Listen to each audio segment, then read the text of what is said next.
আর আমি একজন সাংবাদিক মানুষ, এই পরিচয়টা মনে রাখিয়েন। আমার এই পরিচয় অনেকে জানে না। আমার সাংবাদিকতার অভিজ্ঞতা অনেক দীর্ঘ আমার সাংবাদিকতার অভিজ্ঞতা। আমি আল জাজিরা নাম শুনেছেন আপনারা? এই আল জাজিরার আব্দুল আজিজ ইব্রাহিম আল মাহমুদের সাক্ষাৎকার নিয়েছিলাম বাংলাদেশ থেকে একমাত্র আমি, আজ থেকে আরো 16-17 বছর আগে। এবং মিশরের সালাফিদের সবচেয়ে বড় গুরু মারা গেছেন শেখ ডক্টর সাফাত নুরউদ্দিন, ঐতিহাসিক তার সাক্ষাৎকার নিয়েছিলাম আমি কাতারে।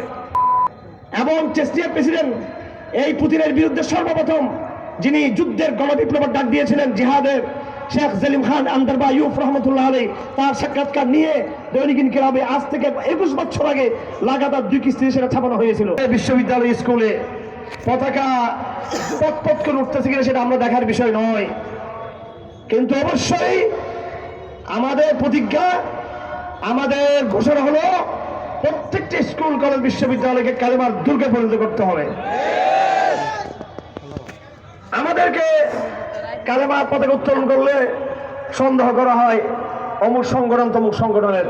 আমি জিজ্ঞেস করতে চাই, যারা আপনারা এখানে এবং অন্যান্য সমাবেশে লা ইলাহা ইল্লাল্লাহর পতাকা ধারণ করেছেন, আপনাদের পরিচয় কি? আপনারা কোন বিশেষ সংগঠনের কর্মী নাকি আপনারা লা ইলাহা ইল্লাল্লাহর কর্মী? আপনারা এগুলো হলো চক্রান্ত। আল কায়দা বলে, আইএস বলে, হিজবুত তাহরির বলে, কি বলবে? আপনাকে বিচ্ছিন্ন করবে অন্যান্য মুসলমানদের থেকে। তখন অন্য মুসলমানরা ফাঁদে পা দিয়ে বলবে, হ্যাঁ হ্যাঁ এরা কালেমার পতাকা নেবে, ঠিক আছে, এরা লা ইলাহা ইল্লাল্লাহর পতাকা নেবে, ঠিক আছে, কিন্তু বিশেষ ডিজাইনের পতাকার কারণে তারা মনে হয় কোন গোপন সংগঠনের কর্মী।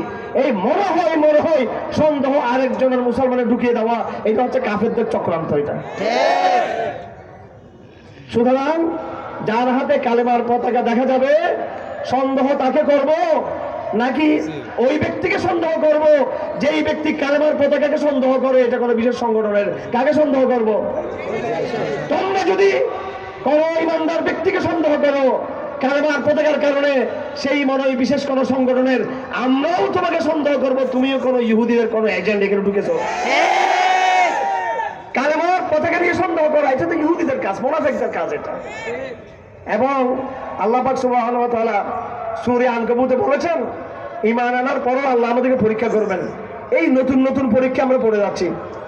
আমি বাংলাদেশের সকল তরুণ প্রজন্মকে স্পষ্টভাবে বলতে চাই, এই বাংলার সরজমিনে শুধু নয়, সমগ্র হিন্দুস্তানে আমরা ইসলামকে বিজয় করেই ছাড়বো ইনশাআল্লাহ।